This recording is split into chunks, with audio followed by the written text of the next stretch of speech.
Keen for Alan Wake 2 but don't have a PC quite up to snuff? Well, this video's sponsor, GeForce Now powered by CloudGG, have got you covered. They've just launched an all-new Ultra tier giving you access to RTX 3080 servers, 4K 60fps streaming, support for ultra-wide monitors, and so much more. It coincides with Game Pass arriving on GeForce Now, meaning you can play stuff like Forza Motorsport on there without needing an Xbox or a high-end PC. Click the link below to try it for free or stick around to the end of the video to learn more. Gamers! Man, I'm not gonna lie to you, I am feeling pretty good right about now. We are in what is effectively the last week of the year when it comes to big video game releases, and I'm looking back over 2023 being like, well, that just happened. Yes, Joss Whedon does ghostwrite all of the dialogue for this show, in case you were wondering. Seriously though, what a year. Man, just an absolute all-timer. With the release of Alan Wake 2 later this week, the year will be effectively done. A few notable entries like a Dragon and Avatar notwithstanding. I know we'll all be telling our grandkids about 2023 the same way we do 1997 or 2001, and that realization has washed over me multiple times this week as I've begun the process of winding down and getting ready to once again return to a normal sleep schedule. I do feel as though the game industry as a whole is joining me in that wind down process, as this week the news is a little on the light side. A welcome change to be sure.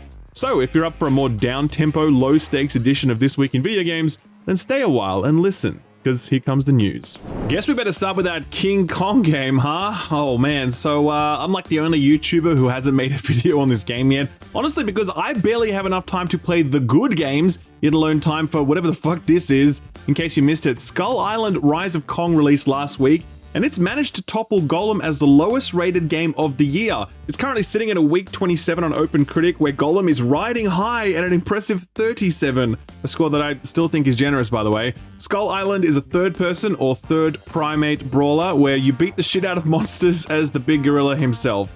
To call it bad would be extremely generous. Take a look.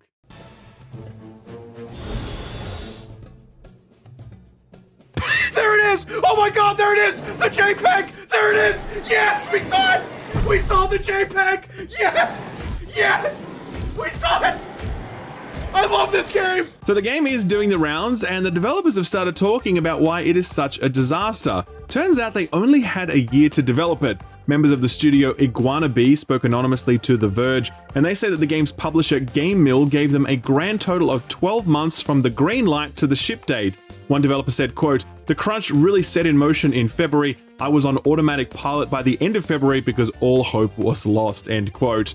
Not all of the game's developers are so crestfallen though. One of them posted to Twitter saying, quote, "We did what we could and we had a great time developing it. Proud of our monkey," end quote. I mean, look, if I got 12 months to turn around a game and it had the dubious honor of being the lowest rated game of the year, I too would likely exhibit the same buoyant indifference. Hopefully Iguana Bee finds some better publishing deals in future, and hopefully Game Mill get out of the publishing business altogether. Speaking of failed projects, I wanted to circle back to the recently cancelled Hyenas. This was a story that broke around the same time as the Unity stuff, the Xbox leak, the retirement of Jim Ryan, as well as the release of like 4 Game of the Year contenders, so it's a little surprised that this story didn't get quite as much coverage as it deserved, including on this show.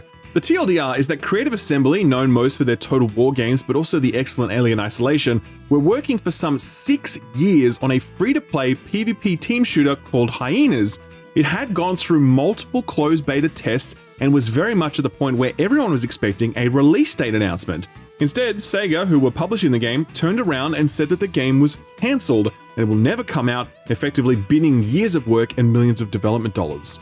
The full scale of those dollars is now coming into focus. A YouTuber by the name of Volaun has close ties to the studio owing to their coverage of Total War games. They spoke to a number of developers, all of whom spoke off the record, and they provided insight that was verified by Videogames Chronicle's own sources. The word is that Hyenas was actually the most expensive game that Sega had ever funded, more expensive than even Shenmue, which topped out at $70 million. It's crazy to think that a publisher is willing to take that sort of loss rather than just release the game to recoup what it could, but this is a live service game, and the costs of marketing, servers, and continued development make that $70 million just the start. And obviously Sega felt it better just to bite the bullet and can it. As for what went wrong, developers speaking anonymously didn't mince words. Quote, "So what went wrong? Total lack of direction, many of the leadership asleep at the wheel, but they never seem to lose their jobs, an engine change partway through the process, attempting to break into a saturated market and not committing to do anything adventurous with the game," end quote. It turns out that District 9 director Neil Blomkamp was involved in the title, at one point creating a mood video that went on to serve as a foundation for the game's tone. Developers say it was nice to get at least some direction in a project that felt quite rudderless, but the public reception to Hyenas' quirky pop culture reference-laden tone was less than stellar. Maybe 6 years ago there was room for another PvP shooter featuring a roster of zany characters, but those days are long, long gone, as Sega's bean counters have no doubt realized. Now the biggest legacy of Hyenas will be on the staff of Creative Assembly, since the studio is currently doing a round of job cuts since they no longer need to support the ongoing development of a live service title, a very, very common story in 2023. Don't believe me? Just this week, Media Molecule announced that they too are doing a round of layoffs. It comes after the ambitious Dreams game-building platform didn't take off, eclipsed by more powerful and ubiquitous game-making toolsets like Roblox or Unreal and Fortnite. Hell, even Unity if you want to take it that far. Media Molecule announced some time back that they were not providing further updates to Dreams, though they will still maintain it. These job cuts are in direct relation to the scaling down of Dreams support while they divert resources to their new main project. Reporting indicates that some 15 to 20% of people will be laid off. The Media Molecule did not confirm that figure. Yet another round of layoffs in a year absolutely stacked with them. Some estimates put the total number of games jobs downsized just this year at over 6,000. Sticking with studio news for a bit, if you're wondering what's next for the Need for Speed franchise, it seems the answer is not much. We know that because the lead developer on the franchise, Criterion, are currently not working on a Need for Speed game, at least not in any major way it seems. EA confirmed recently that the studio will now be almost entirely devoted to the Battlefield franchise, working to not only improve Battlefield 2042, but also working on the numerous other Battlefield entries that EA currently has in development. EA has said that a small team at Criterion will continue to work on Need for Speed in some capacity, but Need for Speed games aren't shoestring budget affairs, and if only a skeleton crew is on them, then it's unlikely they're looking to put anything out anytime soon. This is kind of a bummer, to be honest. Criterion is one of the great racing studios responsible for not only some really solid Need for Speed entries, but also the Burnout franchise, and to see them relegated to just another Battlefield support studio, yeah man, that kind of sucks. To its credit, Battlefield 2042 is doing pretty well for itself, owing to numerous updates, new seasonal content, some hefty Steam discounts, and a free weekend. The game just enjoyed its highest ever concurrent player count on Steam. Quite funny then that another legacy shooter is also in the middle of its redemption arc, and that shooter is Halo Infinite. With the launch of the latest season, the game has seen a massive jump in player engagement from around 5,000 concurrent players on Steam to an impressive 15,000 concurrent players. That's still well shy of the debut 256,000 concurrent players, but 15k is respectable, and given the positive sentiment the game is now garnering from the Halo community, it looks as though 343 are slowly but surely riding the ship. Will we see the same redemption arc unfold for the likes of Arcane's Redfall? I don't know, but apparently Bethesda are still pretty set on that path. Bethesda's recently retired head of publishing said a little while ago that they were committed to improving the game, and this week Jez Corden of Windows Central said he overheard conversations to that effect earlier this year. Speaking on his Xbox 2 podcast, Corden said, quote, "I spoke to some Bethesda people, and well, I say spoke to, but I eavesdropped their conversation at the Not E3 events in LA this year, and they were talking about sticking with the game. Yeah, they were talking about sticking with the game for years, and you know, they want to give it a redemption arc and stuff like that," end quote. That was earlier this year though, and a lot has happened since then, like Microsoft completing their acquisition of Activision Blizzard King, or Starfield meeting a very lukewarm reception from fans, with the title now sitting at just 61% mixed on Steam. Seems like it would make a lot more sense for Bethesda to invest resources in improving Starfield rather than Redfall. But hey, maybe they can walk and chew bubblegum at the same time. And finally, Spider-Man 2 dropped this week, but Insomniac are already teasing that they might be thinking about what comes next for Spider-Man 3. The news comes courtesy of the Frames Per Second podcast. That's right, baby, the very same. We got a chance to interview the game director, Brian Intihar, this week, and I asked him where Insomniac might want to take things next. Take a listen. If you were to suit up again, so to speak, what might be the things that would really interest you about having another swing at this franchise, at these characters, at this city? Spider-Man 1 was like, Spider-Man and Miles were like our Iron Man, and Spider-Man 2 was like a Civil War. Where do we go? Where logically do we go from there? I think it'd be pretty epic. A quick lightning round to finish off. Payday 3 is still screwed. They recently had to delay an important patch that would have fixed urgent issues. If you're thinking, isn't that old news? Well, it's not, because it's happened more than once now. The game peaked at 69,000 concurrent players, and that would have been nice and all, but most of those people weren't actually playing the game, they were just trying to log in. Since then, the player count has dropped to a 24-hour peak of just 4,700 people, a cataclysmic drop-off for a recently released live service co-op shooter, But hardly surprising given that huge swathes of people still just straight up can't play this video game, so what do you expect? Aliens Fireteam Elite looks like it's going into maintenance mode. That news comes courtesy of the developer, who said that they're prioritizing quality of life improvements and bug fixes while they put their weight behind an all-new title. Fireteam Elite was a co-op shooter set in the Aliens universe. It was pretty good, but not incredible, and it never got a huge amount of uptake, so the shift to a new title does make a lot of sense. No word on whether or not this will be another Aliens title though, so I'll keep you posted. And finally, the Nintendo Switch may be selling like hotcakes, but you know what else is selling? The Wii U.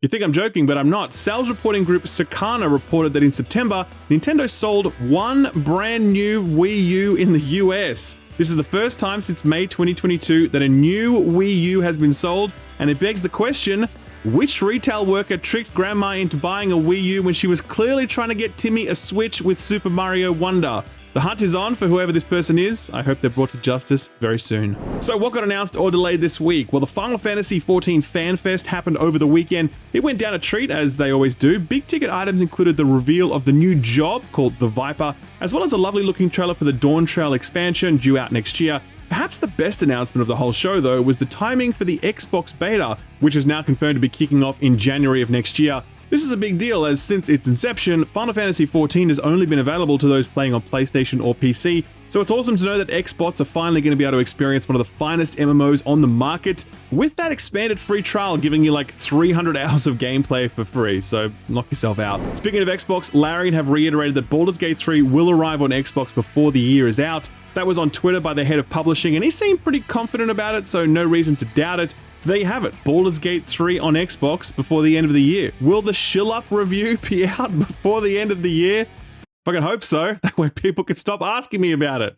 Last Epoch, this one you better put on your radar. It's an ARPG that's been in early access since May of 2019 and has always maintained solid reviews and a good reputation in the ARPG community. The fact that it spent so long in EA is a good sign, since the developers are willing to take their time with it, and the release date announcement they've just made is in line with that. Last Epoch will arrive in 1.0 on February 21st, another game dropping in February, meaning that the curse of February will return to haunt us in 2024, just as it has the last 2 years. Especially if those rumors of Elden Ring's DLC dropping in February turn out to be true. Bit of an unusual announcement this one, but I thought it was worth shouting out. For many years now, Annapurna Interactive have been absolutely crushing it with their curated selection of indie bangers, from Kentucky Route Zero to Sayonara Wild Hearts to Neon White and beyond. This week, the label just announced a partnership with I Am 8-Bit to release a deluxe limited edition collection exclusive to the Nintendo Switch. It features 12 games, all of them excellent, and it's on a single Switch cartridge, and 4 of the games included in this bundle have never actually had a physical release before. They're Hindsight, I Am Death, If Found, and Solar Ash. Now it is $199 US, not cheap, absolutely, but you're essentially paying $16 per game, and they're all pretty great games, and they come in a very handsome collector's edition box with an accompanying booklet. It's good value if you slice it that way, but more than that, it's just a really fantastic collection of games, and it's nice to see this label showcasing their success in this way. You can pre-order that right now on the I Am 8-Bit website, and it ships later this year. Lord of the Rings Return to Moria is a survival crafting game set in the mines of Moria, kind of a slam dunk union of setting and genre right there. This was meant to arrive on Xbox, PC, and PS5 this week, and it will for the first 2 platforms. PS5 though, the developers have just announced a delay, with the game now arriving in December. They say they're taking time to further improve the game for the PS5, but they weren't specific about what that means. So yeah, a bit odd that one. Second Extinction was a co-op dinosaur shooter that launched into early access all the way back in 2020, almost as long as Last Epoch actually. They, however, have not used their early access period quite so smartly, and the title has languished owing to a lack of updates, particularly over the past 12 months. Well, this week the developer announced that they were pulling the plug. The game will never hit 1.0, and it will be delisted from sale very soon, and the servers will be brought down sometime next year. Yet another retired live service shooter added to the already sky-high pile. Damn shame. And finally, one cancellation this week, and it's for the Switch port for the upcoming RoboCop Rogue City. Now listen, this game, you are not ready for this game. No one is. I played the demo and I was equal parts awestruck and baffled. It is so weird, trust me. You'll see for yourself very soon. As for a Switch port, I'm honestly surprised that this was even planned, given that it's not exactly a Switch-ish title, and it didn't run super well even when playing on a high-end PC. Definitely feels like the right call on this one. RoboCop Rogue City arrives on November 2nd for PlayStation, Xbox, and PC.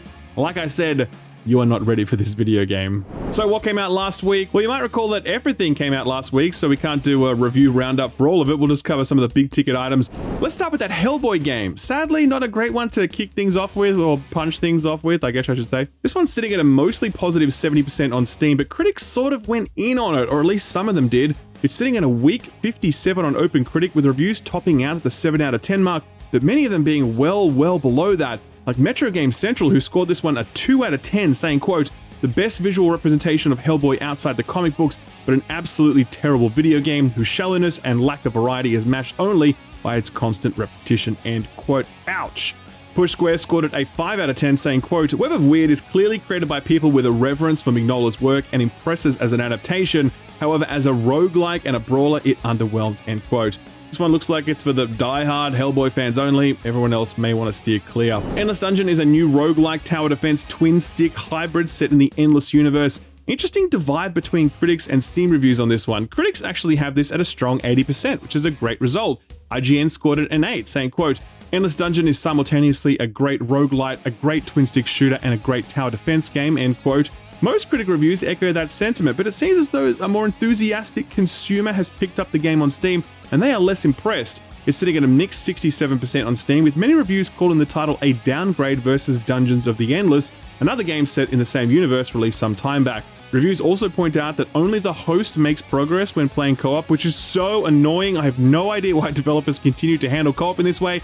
We complain every time they do it, but they still keep doing it. Is it a technical limitation? I don't know. Whatever it is, stop doing it. It totally sucks. Moving right along, Galactic Civilizations 4 arrived on PC and it's sitting at a mostly positive 75%, so grand strategy nerds seem broadly happy with that one. Hot Wheels Unleashed 2 Turbocharged arrives on all platforms on the 19th, and it's sitting at 82% positive on Steam. Critics have about the same at 78 on OpenCritic. Like I said last week, it's more Hot Wheels. If you didn't play the first one, then this is a really solid pickup, but if you did, then you've likely already seen a lot of what this outing has to offer. Still, a great game, and I'm very much looking forward to seeing what this team does next. Forgive Me Father arrived into early access on PC this week, and it's already crushing it, 94% very positive on Steam. Still, this one is in the first phase of its early access release, so if it interests you, you may want to check out the first game while the sequel spends that required time in the oven. Alrighty, time for the big boys, and I mean the boys plural, because we've got Spider-Man in the house. Peter and Miles team up for the first time since Insomniac kicked off their Spidey series back in 2018. Now look, I hope you're sitting down because this is gonna come as a shock, but here it comes. You ready?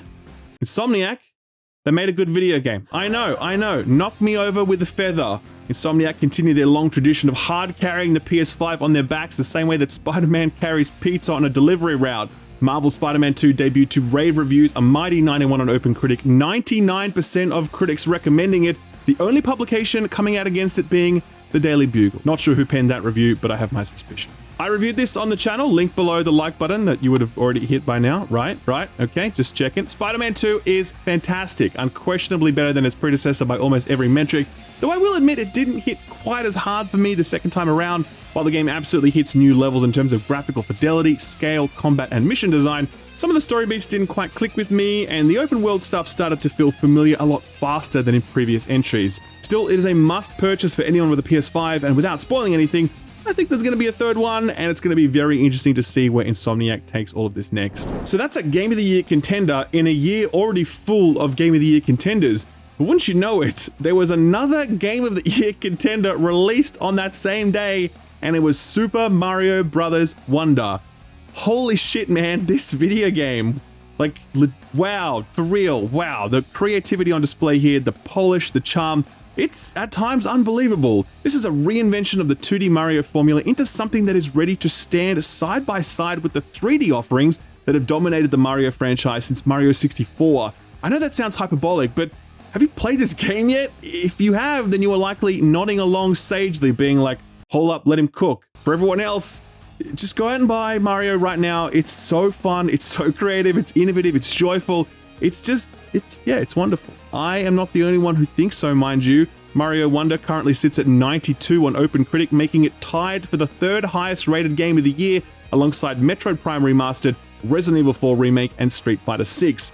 Eurogamer scored it a perfect 5 out of 5, saying, quote, an endless cascade of ideas in a game that takes Mario to some wonderfully strange places, end quote. And GameSpot gave it a rare 9, saying, quote, this is the rightful successor to Super Mario World and hopefully will serve as a touchstone for 2D Mario going forward, end quote. As for my coverage, I actually did a review for this, but for a website, wellplayed.com.au. I work with them on their Nintendo coverage. That's how I get to play Nintendo games early. So if you'd like to read my review, I'll leave a link to that right up below. I also spoke about it at length on the recent episode of the Friends Per Second podcast. And when I say I spoke about it, I really just spent 5 minutes gushing about it. If you want to check that out, I'll leave a link below the like button as well. All right, we ain't done yet, because, wait, you smell that? That is the smell of melting silicon as people try unsuccessfully to play City Skylines 2 on their PCs. I say PCs because the console ports for the game were delayed until who knows when. They might arrive as late as June next year, as the developer was unwilling to provide anything more than a vague release window. In addition to that, the developer also issued a straight up warning to PC players saying that the performance is not good and that they were not able to hit the performance levels they were targeting. But instead of delaying the game, they just released it anyway.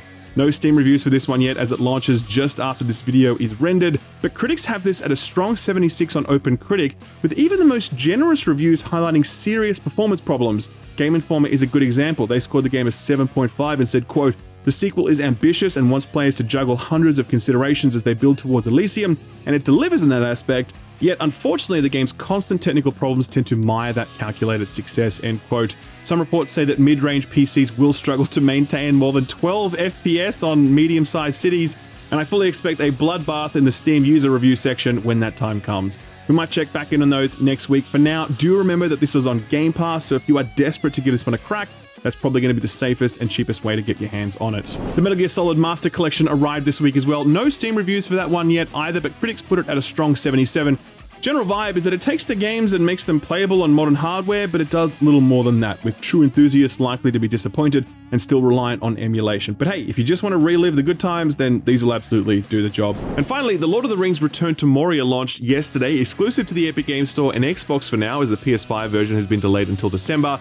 At the time of recording, this was fresh out of the oven, so only a few reviews up right now, most of them painting the picture of a title that has some good bones but wasn't quite ready for release. CG Magazine scored this one a 75, saying, quote, "Return to Moria from Free Range Games is a fun experience for fans of survival titles and The Lord of the Rings. It takes some of the better systems from the genre and marries them to the lore and the setting of Moria, the result of which is a world that fans can be excited about," end quote.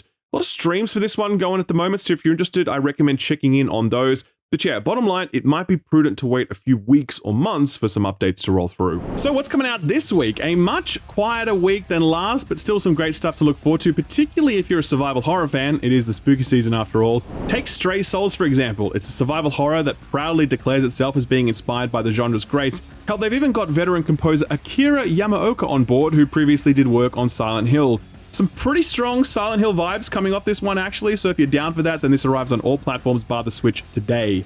Dave the Diver arrives on Nintendo Switch this week, and I'm low-key blown away by this because this feels like it's been on the Switch all along, right? If you haven't played it, it's genuinely fantastic, a mix of underwater exploration, clever puzzle solving, and storytelling. Plus, you get to run a sushi restaurant at night, catch fish, and then serve them up ice cold that same night. It is a truly delightful game, and I promise you that it's either going to win Indie Game of the Year or it's going to be in the very top pickings. It's legitimately that good. Ghostbusters Rise of the Ghost Lord is a VR title arriving tomorrow on both the Quest and PSVR 2 this week. Don't cross the streams.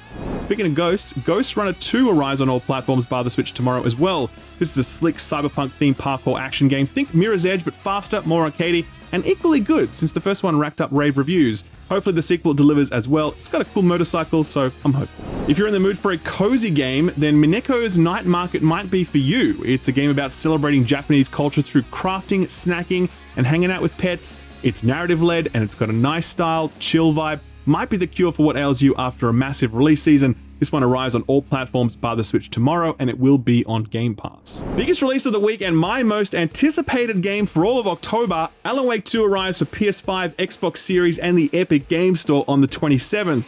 As excited as I am for this, there are unfortunately more than a few things that have dampened other people's excitement. Number one, the Epic Games Store. No one likes it, but hey, they are funding the development of this video game, so fair play to them on this one, I think. Number two, they are not releasing a physical version of the game for any platform. It is digital only. I'm sorry, but that fucking sucks. No two ways about it. Finally, they say bad news comes in threes, and we got it this week in the form of the recommended PC specs. Turns out that if you want to play Alan Wake on medium settings, ray tracing off, 1080p, you'll need an RTX 3070. Sounds pretty high, right? Well, I forgot to mention that you also need to set DLSS to performance mode. That means it's rendering the game at 540p and then upscaling it.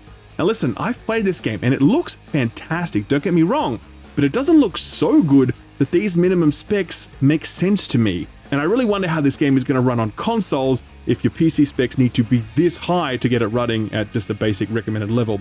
Still, outside of that, it looks pretty fucking cool. I played a preview build and I loved it. It's a shame that the deck is getting stacked so high against this one because it really does feel like this could be the best thing that Remedy has ever put out, and they're the sort of studio that we all like to cheer for.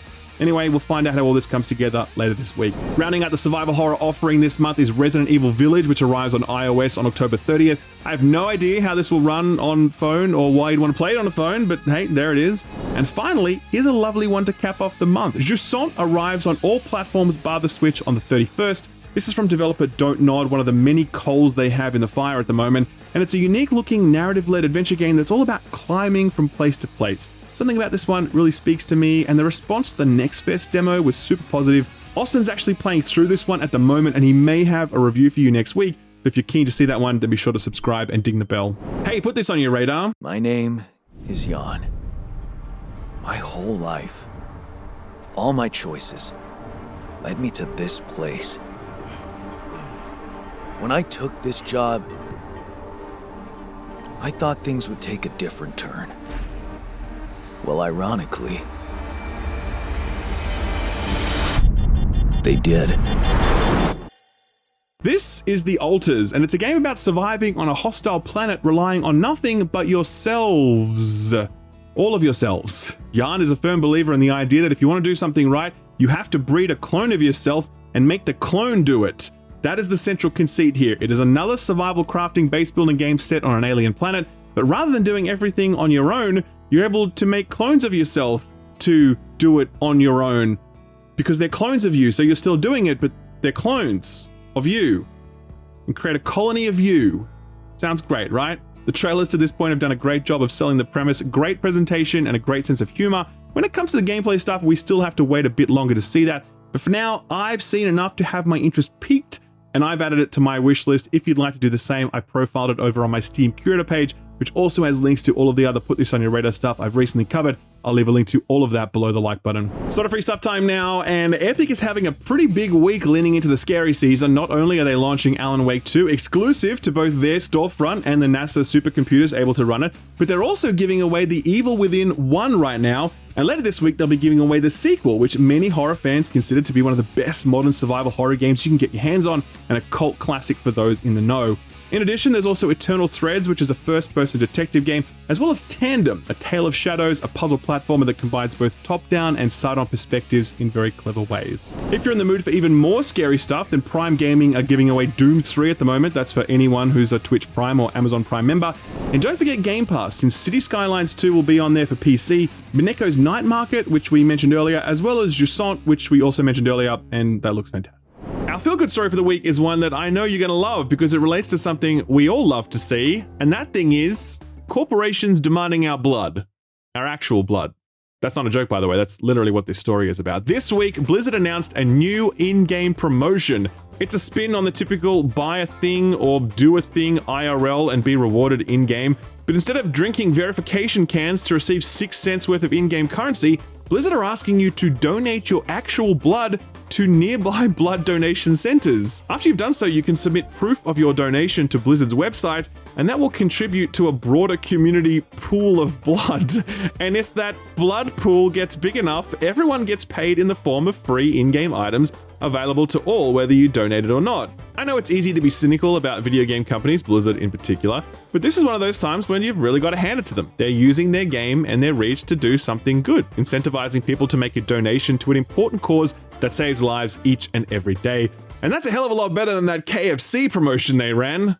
Fun fact, if you consume enough KFC, you'll eventually need one of these blood donations when you end up getting that heart transplant. So this promotion has a lovely cradle to the grave feel that I think really suits the franchise. And that, ladies and gentlemen, was the show for the week. Like I said, a bit more down tempo, a bit more chillax, but I hope we still had some fun. If you did, then I'd love it if you could hit the like button on the video, as that is the quickest and surest way to any YouTuber's heart. If you'd like to come back next week, then be sure to subscribe and ding the notification bell. We've got an Alan Wake 2 review going up at the end of the week, as well as a cheeky preview going live next week. You won't want to miss that one, trust me. For now, thanks for watching, and a big thanks to this week's sponsor, GeForce Now, powered by CloudGG.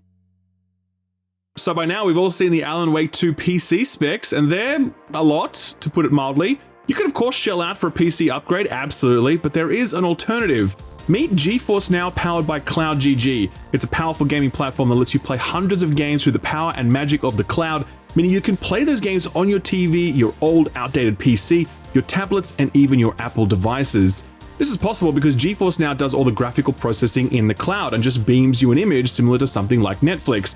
So if you have an internet connection at 15 megabits per second or higher, you can start playing games through the cloud on almost any device through either a dedicated app or through a web browser like Apple's Safari. That's been available for a while now and people have loved it, but this month CloudGG made a massive upgrade to their infrastructure, one that really transforms this entire cloud gaming experience. Their new Ultra tier membership is the first time you'll be able to experience RTX 3080 servers. This means you can get up to 4K 60 FPS or 1440p at 120 FPS on select games. That 120 FPS number is significant because many modern TVs support 120 FPS. So you can play Cyberpunk on your TV at 120 FPS if you want to, without needing to spend hundreds of dollars on a console or thousands of dollars on a high-end PC. This membership tier is also the first tier to support ultra-wide resolutions, and as someone who rocks an ultra-wide monitor myself, this is a very worthwhile addition. Alan Wake 2 is going to be available day one on GeForce Now, powered by CloudGG. That means you can play it on an RTX 3080 PC for just a tiny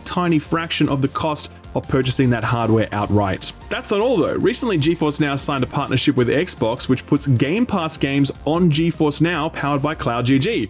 That means that 25 new Game Pass games immediately joined the GeForce Now service, including the brand spanking new Forza Motorsport. New games are added to the service every week. Just recently, it got Lords of the Fallen, Hot Wheels Unleashed 2, City Skylines 2, and dozens more. Best of all, you don't have to buy these games twice. They're pulled from your existing Steam, Epic, or Ubisoft libraries, meaning you can continue to buy games wherever you please, but you play them through the power and convenience of GeForce Now. There is a free trial available all the time, allowing you to test this for yourself, and for less than the price of a cup of coffee, you can get a full month of the basic tier membership, giving you the chance to stream games on the fly with ease. If you find yourself loving it and using it often, you may want to check out that Ultra tier, giving you next-gen features like ray tracing, 4K 60 FPS, and ultra-wide. PC gaming is, I think, the best way to go about it, but the cost of entry is intimidating, and you need to worry about stuff like upgrading your hardware and troubleshooting issues, etc. If you want to get into PC gaming without any of that cost or hassle, then GeForce Now is absolutely the way to do it, allowing you to play hundreds of PC games with ease. You can try it now for free by clicking the link below. Thanks to GeForce Now, powered by CloudGG, for sponsoring the video, and thank you for watching it.